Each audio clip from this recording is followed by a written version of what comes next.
여호와여, 신중에 주와 같은 자가 누구이니까?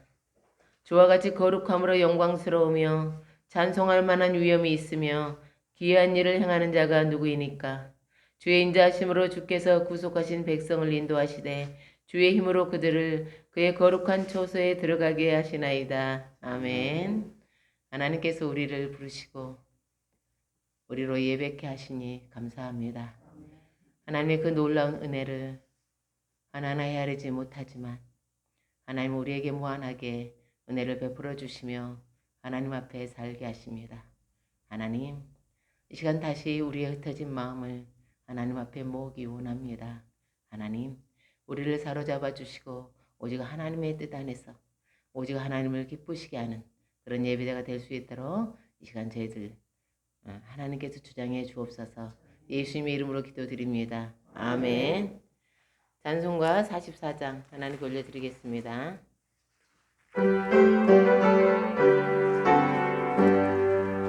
지난 일의 동안에 예수 인도했으니 주의 전에 모여서 감사 찬송합니다. 가장 복된 이날은 하늘한 식도로다. 가장 복된 이날은 하늘한 식도로다. 주의 공로 힘입어 은혜 주신 빌 때에 화목하게 하시고 죄를 벗겨주소서. 세상 걱정 버리고 은혜 받게 하소서. 세상 걱정 버리고 은혜 받게 하소서. 하나님의 이름을 찬송하러 왔으니 모임 중에 계시고 영광 나타내소서. 기쁜 하늘 잔치에 참여하게 하소서. 기쁜 하늘 잔치에 참여하게 하소서. 주의 기쁜 복음을 모두 듣게 하시고 주의 은혜 베풀어 위로하여 주소서. 주님 오실 때까지 이날 지키리로다. 주님 오실 때까지 이날 지키리로다. 아멘. 교동문 67번입니다.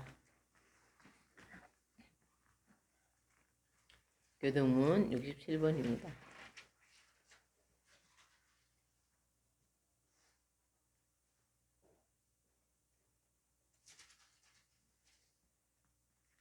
죄를 얻은 자와 명철을 얻은 자는 복이 있나니 이는 죄를 얻는 것이 은혜는 것보다 낫고 그 일이 정욕보다 나으니라. 죄는 진주보다 귀하니 내가 사모하는 모든 것으로 이에 비교할 수 없도다. 그의 얼굴에는 장수가 있고 그의 얼굴에는 비가 있나니 그 길은 즐거운 길이요 그의 지름길은 다 평강이니라. 죄는 그 얻은 자에게 생명나무라. 죄를 가진 자는 복되도다. 여호와께서는 지혜로 땅에 털을 놓으셨으며 명철로 하늘을 견고하게 세우셨고 그의 주시로 깊은 바다를 벌어지게 하셨으며 온기의 저항을 내리게 하셨느니라. 내 아들아 완전한 지혜와 근신을 지키고 이것들이 내 눈앞에서 떠나지 말게 하라. 대저 여호와는 내가 의지할 자이시니라. 내 발을 지켜 걸리지 않게 하시리라. 아멘. 사도신경으로 신앙 고백 드리겠습니다. 전능하사 천지를 만드신 하나님 아버지를 내가 믿사오며 그 외아들 우리 주 예수 그리스도를 믿사오니 이는 성령으로 잉태하사 동정녀 마리아에게 나시고 본디오 빌라도에게 고난을 받으사 십자가에 못 박혀 죽으시고 장사한 지 사흘 만에 죽은 자 가운데서 다시 살아나시며 하늘에 오르사 전능하신 하나님 우편에 앉아 계시다가 저리로서 산자와 죽은 자를 심판하러 오시리라. 성령을 믿사오며 거룩한 공예와 성도가 서로 교통하는 것과 죄를 사하여 주시는 것과 몸이 다시 사는 것과 영원히 사는 것을 믿사옵나이다. 아멘. 앉으셔서 찬송가 429장 하나님께 올려드리겠습니다. 429장.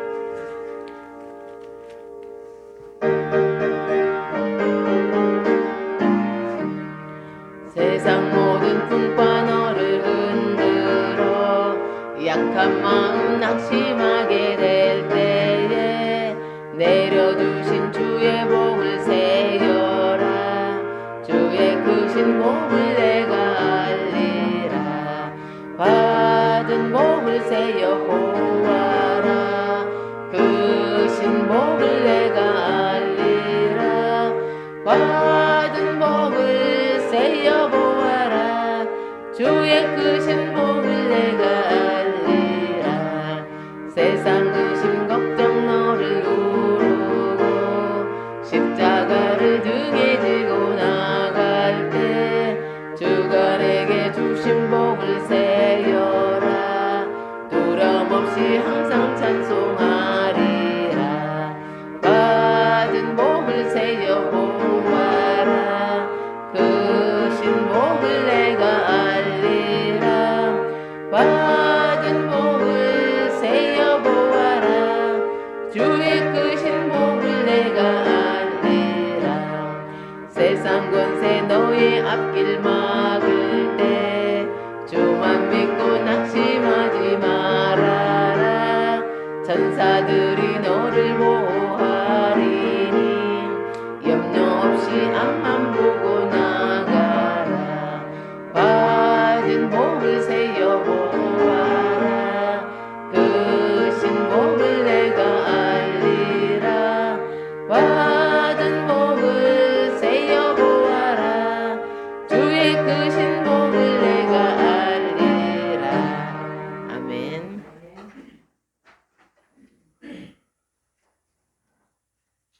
참사랑과 은혜로 이 땅에 오신 주님의 이름을 찬양합니다. 아멘. 하나님의 은혜로 이 자리에 나와 예배드릴 수 있게 하심에 감사를 드립니다. 아멘. 이 예배자리에 나와 일주를 돌아봅니다. 저희들 마음속에 있는 악한 생각, 욕심, 탐욕, 나태함, 속임, 교만, 긍정치 못한 다툼까지도 오직 주님의 십자가 앞에 내려놓습니다. 주의 십자가 보혈의 은혜로 은혜가 아니고는 설 수가 없사오니 보혈의 은혜 안에서 정결케 하시고 새롭게 하여 주셔서 아멘. 하나님께서 우리의 연약함을 더 잘 아시오니 우리의 생각과 마음을 지켜 주셔서 아멘. 마음을 살피시는 이가 성령의 생각을 가시나니 이는 성령이 하나님의 뜻대로 성도를 위하여 강구하십니다. 이 약속의 말씀에 따라 기도할 수 있는 능력을 주셔서 아멘. 날마다 쉬지 말고 기도하는 삶 속에서 성령의 도우심으로 날마다 기쁨으로 이기며 나아가는 삶 살아가게 하여 주셔서 아멘.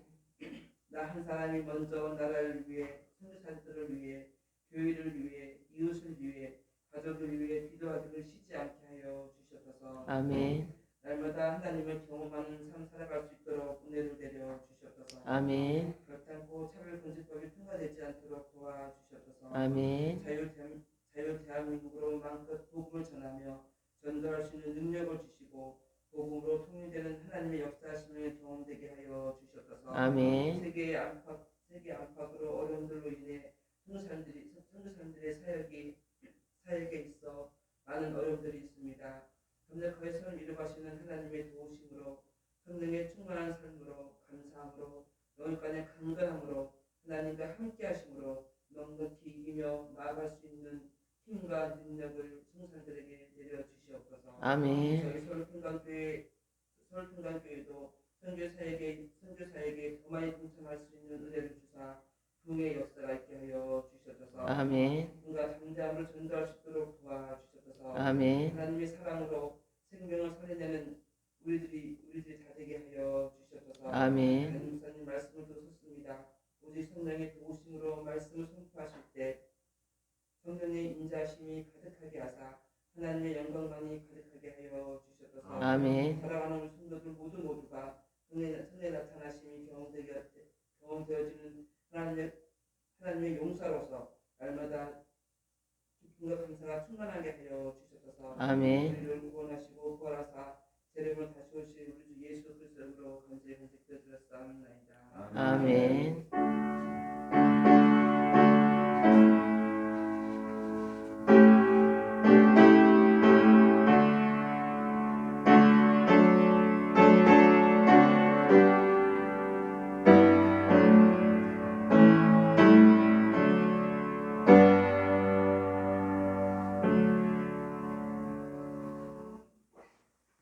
하나님께서 오늘 저희들에게 주신 말씀은 사사기 구약성경입니다. 사사기 6장 사사기 6장 11절에서 16절의 말씀입니다. 구약성경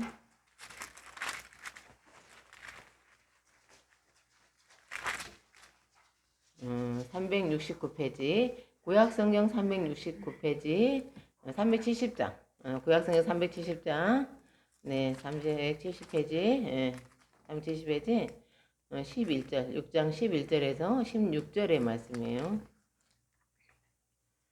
다신 줄 알고 교도 가시겠어요? 6장 11절에서 16절입니다. 여호와의 사자가 아비에셀 사람 요아스에게 속한 오브라에 이르러 상수리나무 아래에 앉으니라. 마침 요아스의 아들 기드온이 미디안 사람에게 알리지 아니하려 하여 밀을 포도주칠에서 타작하더니 여호와의 사자가 기드온에게 나타나 이르되 큰 용사여 여호와께서 너와 함께 계시도다 하매 기드온이 그에게 대답하되 오 나의 주여 여호와께서 우리와 함께 계시면 어찌하여 이 모든 일이 우리에게 일어났나이까? 또 우리 조상들이 일찍이 우리에게 이르기를 여호와께서 우리를 애굽에서 올라오게 하신 것이 아니냐 한 그 모든 이적이 어디 있나이까? 이제 여호와께서 우리를 버리사 미디안의 손에 우리를 넘겨주셨나이다 하니 여호와께서 그를 향하여 이르시되 너는 가서 너희 여인으로 이스라엘을 미디안의 손에서 구원하라. 내가 너를 보낸 것이 아니냐 하시니라. 그러나 기드온이 그에게 대답하되 오 주여 내가 무엇으로 이스라엘을 구원하리까? 보소서 나의 집은 므낫세 중에 극히 약하고 나는 내 아버지 집에서 가장 약한 자니이다 하니 여호와께서 그에게 이르시되 내가 반드시 너와 함께 하리니 네가 미디안 사람 치기를 한 사람을 치듯 하리라 하시니라. 아멘. 기도하겠습니다. 하나님 감사합니다. 하나님의 말씀 받습니다. 하나님께서 우리에게 말씀하시고 우리에게 명령하시고 우리가 일어나서 하나님의 말씀에 순종할 수 있는 힘을 주시옵소서. 예수님의 이름으로 기도드립니다. 아멘. 사사시대는 가나안을 정복한 여호수아 시대부터 여호수아 이후부터 왕정이 수립되기 이전까지의 기간을 말합니다. 그러니까 여호수아가 죽고 나서부터 이스라엘의 초대 왕 사울이 등극하기 전까지의 기간을 말합니다. 이 시대는 사사들이 이스라엘의 지도자로 활동했어요. 사사는 최고의 지도자, 재판관이라는 뜻입니다. 사사는 대개 군사적인 지도자로 등장했다가 백성들의 신임을 얻은 후에는 이제 재판관의 역할을 담당했습니다. 기드온도 군사적인 지도자로 등장했습니다. 당시 이스라엘은 우상 숭배에 빠졌고 하나님은 미디안 사람들을 통해서 이스라엘을 징계하셨습니다. 그들은 미디안의 압제 아래서 7년 동안 고통을 받고 있었습니다.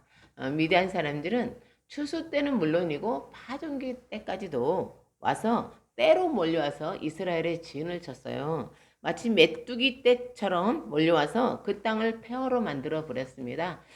토지 소산물뿐만 아니라 양과 소와 나귀도 다 빼앗아갔어요. 그래서 이스라엘 백성은 더 가난해질래야 가난해질 수 없을 만큼 궁핍하게 살았습니다. 그런데 여러분, 가나안은 젖과 꿀이 흐르는 땅이죠. 그 땅의 주민이라면 풍요롭게 사는 것이 정상적이잖아요. 자원이 풍부한 나라는요. 백성들이 풍족하게 살잖아요. 미국은 어떤 나라예요? 자원이 풍부한 나라예요. 그런 나라들은 특별한 어려움이 없는 한 어느 먹고 사는데 어려움이 없다는 거죠. 그런데 이스라엘은 바로 그곳으로 들어갔음에도 불구하고 궁핍하게 살고 있어요.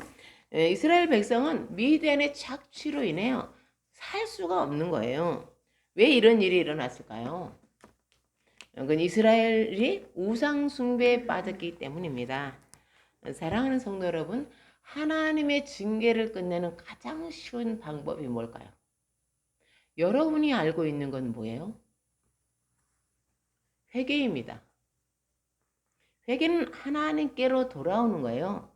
탕자가 집을 향해, 아버지의 집을 향해 돌아섰듯이 죄악으로 달려가던 발길을 멈추고 하나님께로 돌아오는 게 회개예요. 그러면 이스라엘은 어디로부터 돌아와야 되는 거예요? 우상 숭배로부터 돌아와야 하는 거예요. 그들은 가나안 종족과 섞여 살면서 가나안 종족들이 믿는 신을 섬기고 있었어요. 이건 하나님이 금하시는 거죠. 창조주 하나님을 믿는 사람들이 다른 신들을 섬긴다는 건 하나님을 모욕하는 거예요. 애굽의 종살이에서 건져주신 하나님을 아닌 다른 신을 섬긴다는 건 배신행위예요.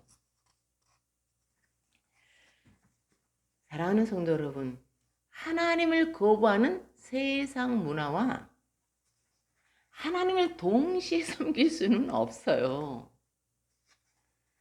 고난이 우리를 덮쳤을 때 고난의 이유는 한 가지만은 아니에요.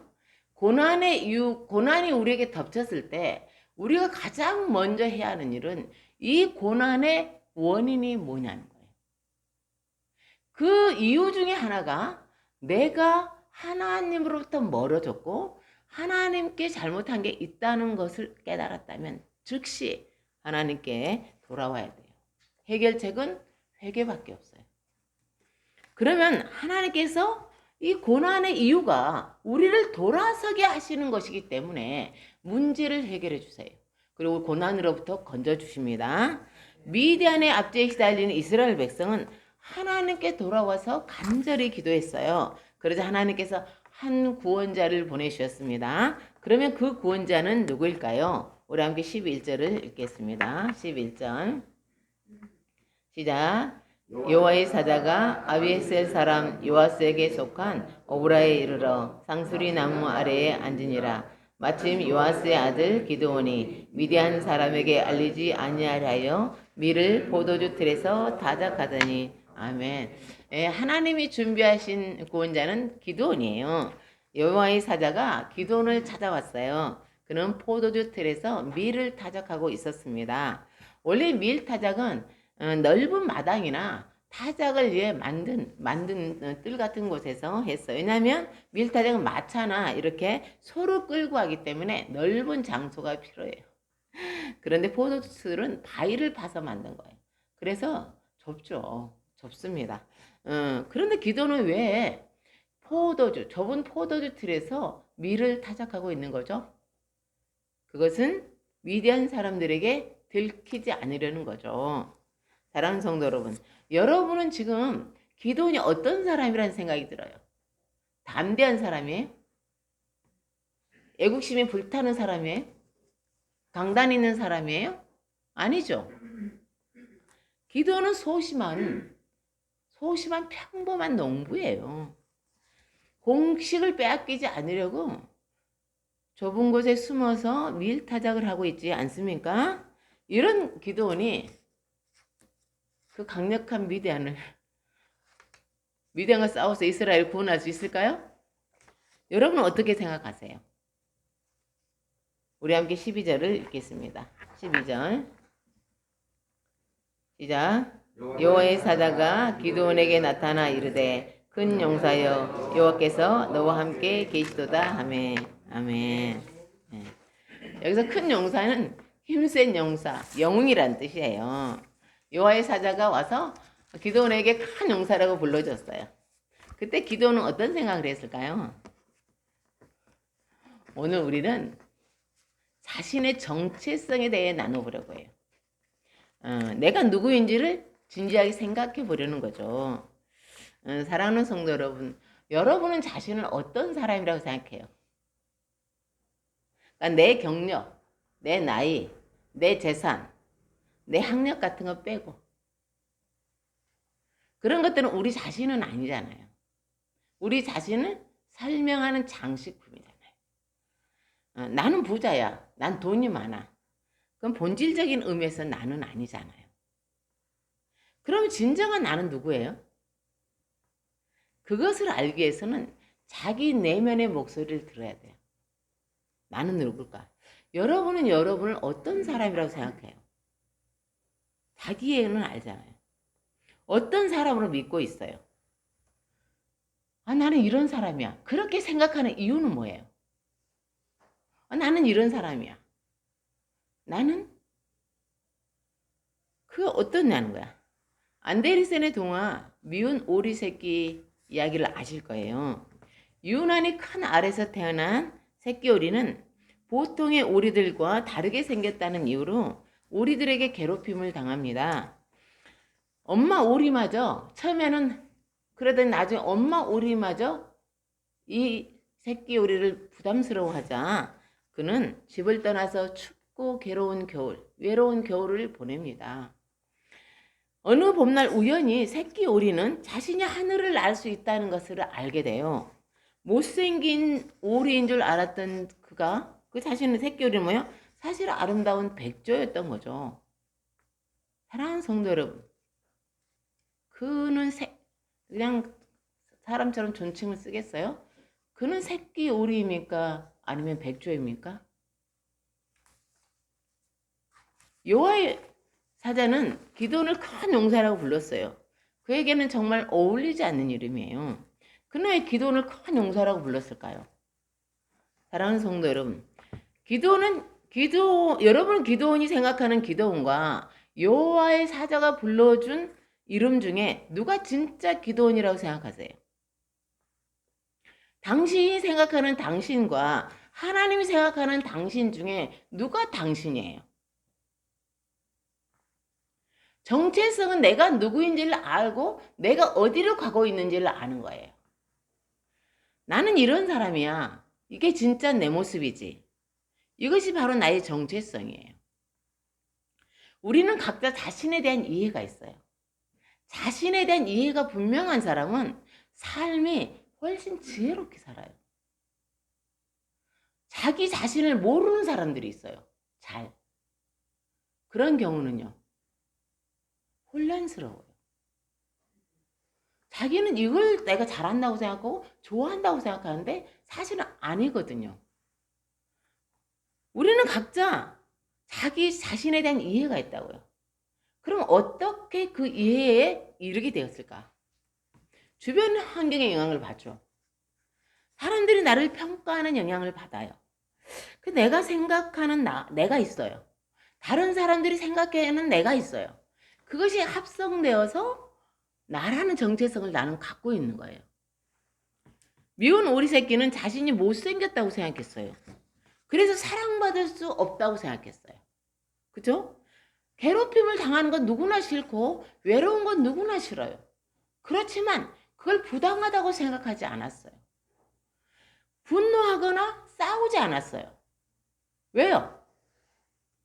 자신은 못생긴 오리 새끼이기 때문이잖아요. 자신이 백조라는 사실을 알기 전까지 그의 정체성은 미운 오리 새끼예요. 나에 대한 이해는 주변 환경의 영향을 받습니다. 그러면 진짜 미운 오리 새끼의 정체성은 뭐예요? 하늘을 나는 아름다운 백조입니다. 그건 주변 환경과는 무관한 거예요. 본질이에요. 오리들이 너는 못생긴 오리야. 너는 못생긴 오리야. 라고 말을 해도 그것이 그의 진짜 모습은 아닙니다. 그럼 우리의 정체성은 어떤 것인가? 우리는 어떤 것을 내 정체성이라고 생각하고 살아야 되는가? 하나님이 불러주신 이름이에요. 하나님이 불러주신 이름이 왜 나냐? 그것이 바로 가장 나다운 나가 될 것이기 때문입니다. 성경에는 살다가 이름을 바뀐 사람들이 있죠. 이스라엘 사람들의 이름은 그의 운명이에요. 그러므로 누군가의 이름이 살다가 중간에 바뀌었다는 건 이 사람의 운명이 바뀌었다는 거예요. 아브라함의 원래 이름은 아브람이에요. 원래 이름은 아브람이야. 아브람의 뜻은 고귀한 아버지예요. 그런데 하나님이 이제 너의 이름은 아브라함이야 라고 말씀해 주셨죠. 아브라함은 무슨 뜻이냐면 열국의 아버지예요. 그러니까 많은 나라의 아버지죠. 하나님은 한 가정의 존경받는 아버지에서 많은 나라의 아버지, 믿음의 조상이 되게 하셨어요. 그 아브라함의 인생의 스케일을 바꿔놓으신 거죠. 아브라함의 아내 사라는 원래 이름이 사레예요. 사레는 나의 공주, 여주인이라는 뜻이에요. 근데 하나님께서 그녀의 이름을 사라라고 바꾸셨어요. 사라는 뭐냐? 열국의 어머니라는 뜻이에요. 그런데 그때 사라는 불임이었어요. 여주인이라는 뜻의 사레가 그의 이름에 맞았잖아요. 그런데 하나님께서는 이 불임으로 고통받고 있고 수치스러워하는 이 여인에게 너는 열국의 어머니야 라고 이름을 바꾸셨어요. 여러분 어떻게 생각하세요? 하나님은요 불임의 사라에게서 열국의 어머니의 모습을 보고 계셨던 것입니다. 놀랍지 않습니까? 예수님 요한의 아들 시몬에게 베드로라는 이름을 주셨어요. 베드로는 바위 반석이라는 뜻이에요. 시몬은 적극적이고 열정적인 사나이예요. 매력적이에요. 그러나 너무 나서는 경향이 있어요. 드러나려고 하는 경향이 있잖아요. 그러다 보니 실수가 많았어요. 거기다 베드로는요. 시몬은 시골 출신이에요. 그리고 배움이 너무 짧아요. 배운 게 없어요. 그래서 반석이라는 이름은 그에게 너무 과했어요. 그럼 베드로는 어떤 사람이 되었습니까? 예수님이 불려주신 그 이름처럼 초대교회 반석 같은 지도자가 됐어요. 주님이 그를 우뚝 세우셨잖아요. 사랑하는 성도 여러분, 하나님은 우리를 향한 계획이 있으세요. 그분에게 우리의 부족함이 문제되지 않습니다. 하나님은 최고의 예술가이기 때문에 부족한 것을 오히려 재료로 삼아서 아주 최고의 작품을 만드는 그런 예술가라고요. 그러므로 우리가 해야 할 것은 하나님이 불러주신 나의 이름이에요. 나의 이름. 하나님은 소심한 기도원, 원망과 불평이 가득한 기도원. 하나님은 우리를 버리지 않으셨어요? 라고 하는 불신앙의 기도원을 뭐라고 부르시죠? 큰 용사라고 불러주세요. 기도원의 새로운 이름입니다. 제가 신대원 다닐 때 우리 엄마는 제게 이렇게 말씀하셨어요. 낳기는 내가 낳았지만 이제 너는 하나님 딸이다. 그 말이 우리 엄마는 그 말이 저를 얼마나 기쁘게 했는지 모르셨을 거예요. 저는 하나님의 딸로 불리는 게 너무 좋아요. 많이 부족하고 또 자주 실수하고 허물이 많지만 그런 것 때문에 아버지는 딸을 미워하지 않아요. 딸은 아버지의 사랑을 믿습니다. 그리고 딸은 언제나 아버지 편이 되고 싶어요. 우리 아버지를 자랑하고 싶어요.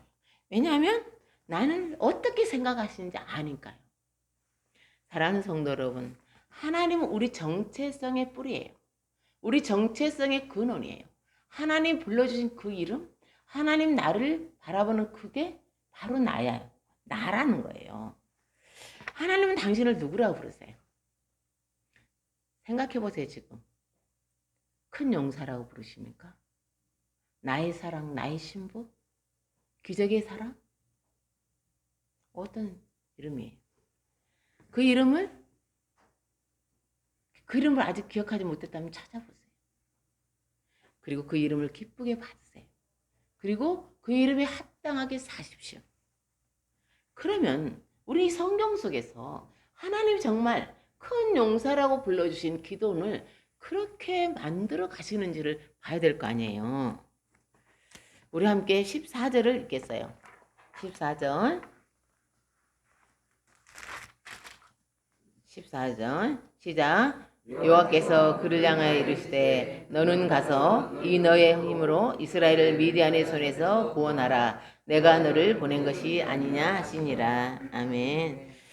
이렇게 말씀하시는 거죠. 너는 있는 힘을 다해 가서 이스라엘을 미디안의 손에서 구출하라. 내가 너를 보낸다. 소명은 하나님의 부르심이에요. 소명은 하나님이 어떤 사람을 부르셔서 그에게 어떤 일을 맡기시는 거죠. 그래서 기도원의 소명은 뭐냐면 미디안으로부터 이스라엘을 구원하는 거예요. 우리의 삶의 목적과 이유는 소명이 결정해요. 하나님 목적이 있어서 기도원을 부르셨어요. 하나님 목적이 있어서 우리를 부르셨어요. 부르심을 받은 우리가 해야 할 일은 뭐냐? 그 부르심에 순종하는 거예요. 나를 보내신 자리로 가는 거예요. 가서 그분이 맡기신 바로 그 일을 하는 거예요. 아니야, 난 다른 일을 할 거야 라고 말하지 않고 그 자리에 가서 그분이 있으라는 곳에 가서 하는 거예요. 하나님의 부르심에 온전히 순종하기 위해서는 주체가 누구인지를 알아야 돼요. 주체가. 하나님이 기도원에게 말씀하셨습니다. 나는 너를 보낸다. 그건 주체가 누구라는 거예요? 이 일을 계획하고 진행하시는 분은 하나님이세요. 기도는 보냄을 받은 자예요. 구원의 계획과 능력은 하나님께 있어요. 그래서 내 능력이나 조건이 문제되지 않는 거예요. 왜요? 이 일을 이루어 가시는 분은 하나님이시니까요. 하나님이 주체예요. 우리는 마치 오케스트라 지휘자를 신뢰하는 오케스트라 단원과 같아요. 나에게 맡겨준 자리에 가서 나에게 맡겨준 그 악기를 연주하는 거죠. 우리가 그렇게 소명을 인식하면 소명의 무게에 짓눌리지 않아요. 하나님을 알지 못하면 소명의 무게에 눌리는 거야. 나는 못해. 내가 어떻게 아프리카 선교사로 갈 수 있어? 난 못해. 나 이거 못해. 저거 못해. 못하는 거야. 왜? 내가 주체니까. 아니에요. 착각하지 마세요. 하나님이 주체예요. 그리고 하나님의 눌릴 필요는 없어요. 왜냐하면 하나님은 내가 어디에 있어야 가장 빛나는지를 아세요. 바로 그 자리로 보내주세요. 하나님 우리를 부르실 때는 또 약속을 주세요. 약속. 하나님은 기도원에게 이렇게 약속하셨죠. 내가 너와 함께 하리라. 예수님 제자들을 세상에 파송하시면서 말씀하셨죠. 내가 너희와 항상 함께 하리라. 부르심에 대한 확신이 있어야 합니다. 주님이 나와 함께 하심에 대한 확신이 있어야 돼요. 그러면 고난 가운데서도 길을 잃지 않습니다. 그리스도인이 길을 잃었다는 것은 하나님을 더 이상 신뢰하지 않는 거예요. 그리스도인이 길을 잃었다는 것은 하나님을 더 이상 사랑하지 않는 거예요. 그리스도인이 길을 잃었다는 것은 하나님 그분을 예배하지 않는 거예요. 시편 23편 4절입니다. 내가 사망의 음침한 골짜기로 다닐지라도 해를 두려워하지 않을 것은 주께서 나와 함께 하심이라. 아멘. 죽음의 위협 앞에서 사망의 음침한 골짜기를 지나면서도 다윗은 하나님이 함께 하심을 믿었습니다. 그 순간에도 그 순간까지도 하나님의 선한 계획을 이루어가는 시간이라고 믿었어요. 여러분, 다윗의 인생은 롤러코스터예요. 롤러코스터 같다고요. 한 인간이 살아내기에는, 한 인간이 견뎌내기에는 너무나 많고 힘든 일을 겪었습니다. 그러나 그는 하나님이 항상 함께 하심을 믿었기 때문에 신앙의 여정에서 길을 잃지 않았습니다. 하나님이 이제 우리가 또 해야 되는 건 뭔가? 하나님이 불러주신 이름, 나의 사랑, 나의 신부였다면 나는 그분의 아름다운 사랑을 어떻게, 정말 사랑스러운 신부로 어떻게 살아갈까라고 우리가 고민한다면 우리가 해야 할 일은 뭘까라고 우리는 또 질문해야겠죠. 우리 함께 16절을 읽겠어요. 16절 시작. 여호와께서 그에게 이르시되 내가 반드시 너와 함께 하리니 네가 미디안 사람 치기를 한 사람을 치듯 하리라 하시니라. 아멘. 기도는 하나님의 부르심에 즉각 순종할 준비가 되어 있지 않았죠. 그럼에도 하나님은 포기하지 않으시고 그를 설득하셨습니다. 처음 약속하셨던 것처럼 거기다 반드시를 넣었죠. 내가 반드시 너와 함께 하리라 하셔요. 하나님께서 사람을 부르실 때는 반드시 너와 함께 하리라. 반드시는 없어도 내가 너와 함께 하리라고 늘 약속하세요. 그래서 이제 우리는 이 약속을 그렇게 크게 생각하지 않아요. 일상적인 약속으로 여기는 경향이 있습니다. 그것보다는 기적을 선호해요. 죽을 병에서 치료해 준다더니 망한 기업을 회생시켜 주다니 뭐 우리가 초자연적인 어떤 현상 내게 일어나기를 원합니다. 사랑하는 여러분, 하나님께서 주시는 가장 큰 복은요, 자기 자신이에요. 그렇지 않겠어요? 하나님이 주시는 최고의 복은 임마누엘이에요. 하나님이 우리와 함께 하신다. 그걸 만약에 누린다면 에덴 동산에서의 삶이에요. 왜냐하면 천국은 하나님이 다스리시는 곳이잖아요. 예수님이 이 땅에 오신 사건은 임마누엘이에요. 우리와 함께 하시려고 오셨잖아요. 사랑하지 않는데 함께 한다고 약속할 수 있습니까? 차라리 선물을 하나 주고 말죠. 네, 비싼 거 뭐 하나 해서 주고 말잖아요. 여러분 어떻게 생각하세요? 제가 제 인생을 누군가에게 준다면 그건 사랑하지 않고는 불가능해요. 사랑하지 않고도요. 사랑하는 척 할 수 있어요. 그거는 뭐 돈도 줄 수 있고 선물도 줄 수 있어요. 그러나 사랑하는 자와만 함께 하고 싶어요.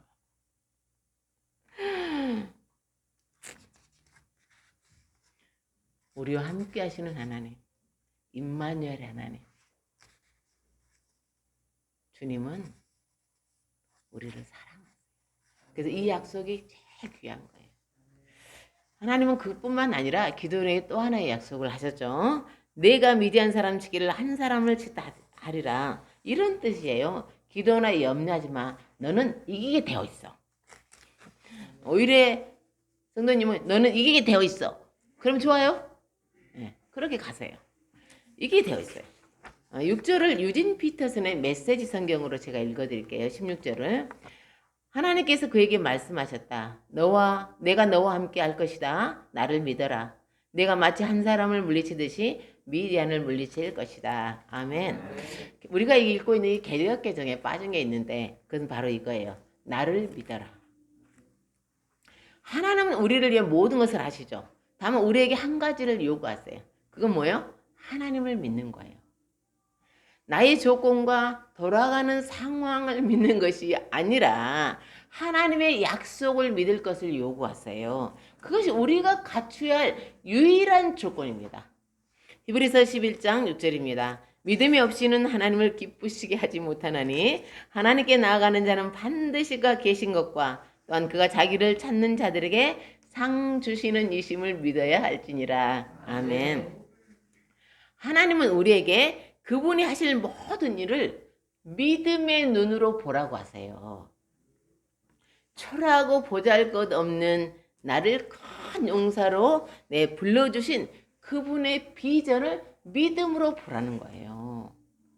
나와 함께 하시며 나를 큰 용사로 만들어 가시기까지 그분의 그 사랑의 인내를 절대 포기하지 않으실 그분의 사랑의 인내를 믿음으로 보라고 하십니다.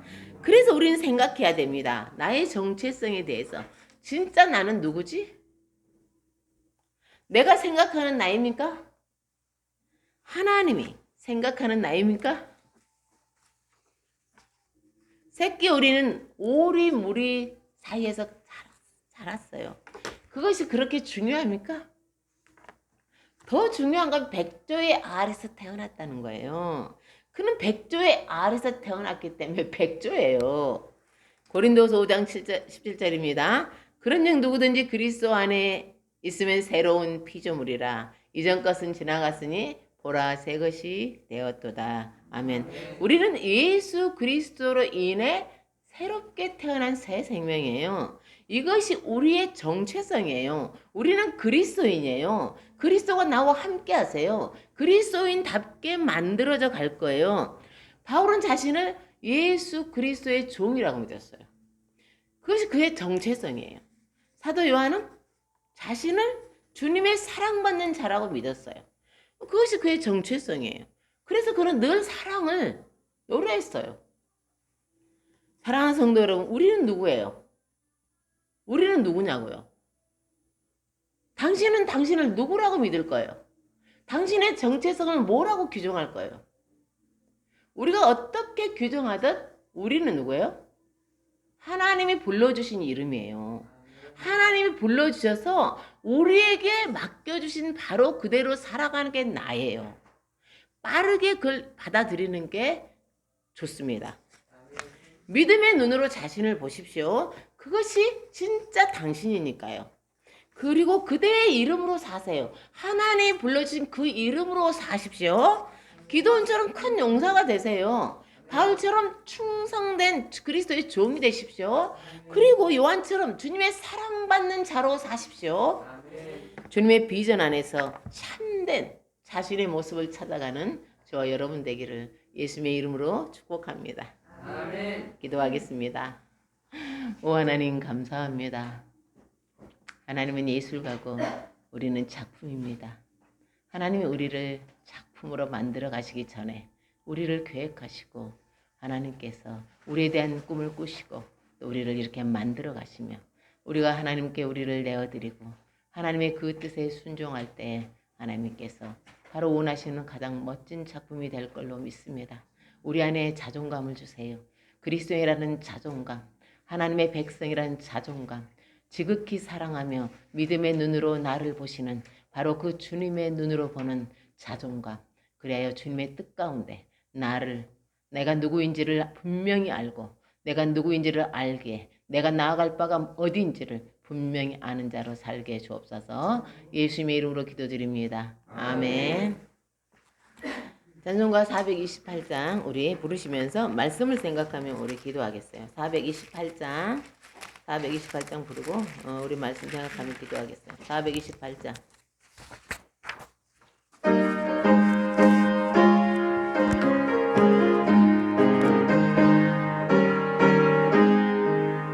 내 영혼의 햇빛 비치니 주 영광 찬란해. 이 세상 어떤 빛보다 이 빛 더 빛나네. 주의 영광 빛난 광채 내게 비춰 주시옵소서. 그 밝은 얼굴 배울 때 나의 영혼 기쁘다. 내 영혼에 노래 있으니 주 찬양합니다. 주 귀를 기울이시사 다 듣고 계시네. 주의 영광 빛난 광채 내게 비춰 주시옵소서. 그 밝은 얼굴 배울 때 나의 영혼 기쁘다. 내 영혼에 봄날 되어서 주 함께 하실 때 그 평화 내게 깃들고 주 은혜 꽃피네. 주의 영광 빛난 광채 내게 비춰 주시옵소서. 그 밝은 얼굴 배울 때 나의 영혼 기쁘다. 내 영혼에 희락이 있고 큰 소망 넘치네. 주 예수 복을 주시고 또 내려주시네. 주의 영광 빛난 광채 내게 비춰 주시옵소서. 그 밝은 얼굴 배울 때 나의 영혼 기쁘다. 아멘. 이 시간 우리가 하나님의 말씀, 주님이 주신 각자에게 주신 말씀이 있을 거예요. 먼저는 저는 하나님을 찬양했으면 좋겠습니다. 이렇게 기도원 같은 저희들을 사랑해 주시고 저희들을 이렇게 예뻐해 주시고 기다려주시고 우리를 만들어 가신 그 하나님을 먼저 찬양하고 그 다음에는 하나님 저는 정말 큰 용사로 저를 부르셨으니 제게 믿음을 주세요. 그래서 정말 큰 용사로 만들어가는 저를 믿음의 눈으로 보게 해주세요.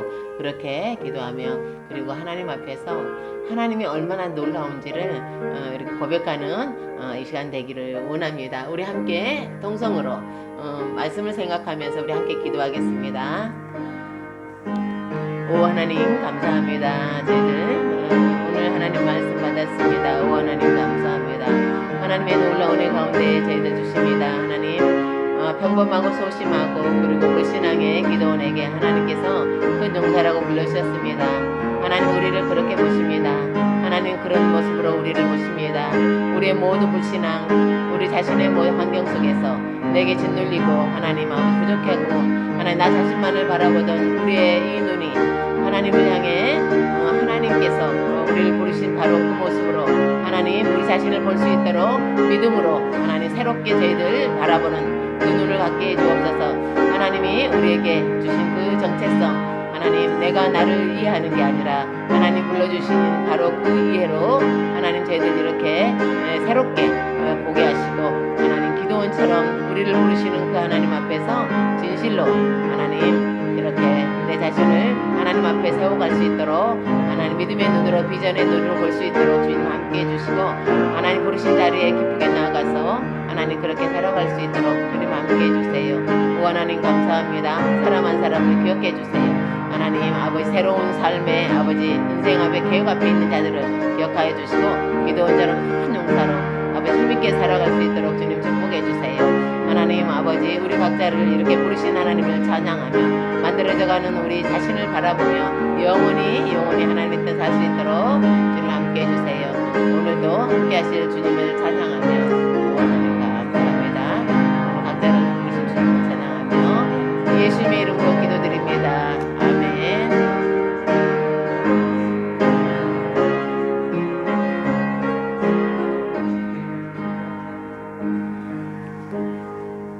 아멘. 감사합니다. 이제 436장 부르시고 준비하신 예물 봉헌하겠습니다. 하나님께 436장 부르시고 준비하신 예물 봉헌하겠습니다.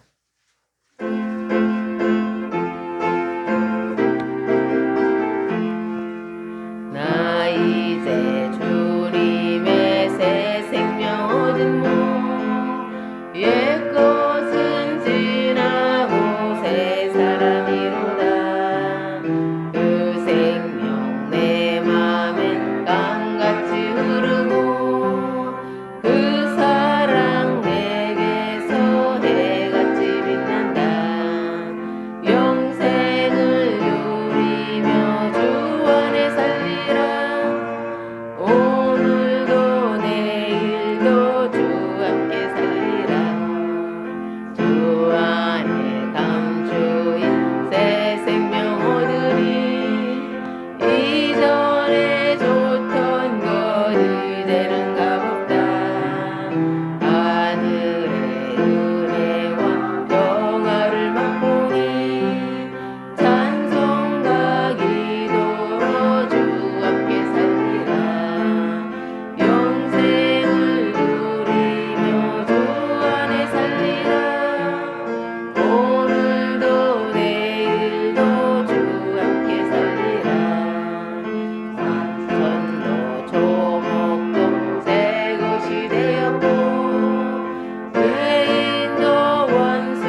하나님 감사합니다. 하나님 은혜 너무 놀랍고 감사해서 귀한 예물 드립니다. 하나님 우리 한 사람 한 사람을 주님의 사랑 안에서 길러주셔서 감사합니다. 그리고 우리 늘 주님 안에서 주님이 우리를 채워주시는 그 필요에 감사함으로 응답하는 복된 저희들 되게 해주세요. 그리고 이 예물이 하나님의 나라에 귀하게 사용될 수 있도록 인도해 주옵소서. 예수님의 이름으로 기도드립니다. 아멘. 네, 교회 소식입니다. 정말 두 명의 자유인이 남았어요. 바로 황명희 집사님과 우리 유일한 집사님입니다. 축하합니다. 네, 나머지들은 건강을 지키십시오. 일부는 자유를 물론 저는 할 말이 없습니다. 언제나 마스크를 벗었기 때문에 어쨌든 어때요? 자유롭죠? 좋죠? 너무 좋아요. 네, 그래요. 마스크를 쓰고도 너무나 자유를 느끼는 우리 전도사님은 자유입니다. 모두 잘하고 오늘 2월이라 그런지 날씨 이렇게 좀 따뜻하고 좋아요. 너무 정말 이런 참 상상할 수 없던 날들이 우리에게 올 수도 있고 그 시간들을 통과했을 때 또 소중한 것들을 깨닫기도 하는 것 같아요. 우리가 조금 미련한 경향이 있잖아요. 그렇습니다. 어쨌든 주님을 더 많이 사랑하고 또 교회를 위해 기도하고 또 우리 계속해서 기도하고 나가는 저와 여러분 되기를 원하고 더욱더 강건하게 원합니다. 3월 첫째 주부터는 저희들이 식사를 할 거예요. 식사를 하고 식사를 이제 준비할 거고 우리가 2시에 예배를 드리다 보니까 오후 예배를 2시에 드리다 보니까 또 좀 시간이 많이 남아요. 그래서 1시부터 성경 공부에 들어갈 거예요. 제가 성경 공부를 이렇게 이제 좀 체계적으로 하게 되다 보면은 훨씬 믿음이나 신앙 가운데서 잘할 것입니다. 그래서 한 30분 앞에 성경 공부하고 이후에는 기도할 건데요. 그래서 1시부터 이렇게 성경 공부로 들어가는 겠습니다. 여러분이 다른 의견이 있으면 또 전도사님한테나 저한테 말씀해 주시면 되겠어요. 이제 595장 부르시고 축도함으로 예배를 마치겠습니다. 595장 일어나셔서 595장 부르시고 축도함으로 예배 마치겠습니다.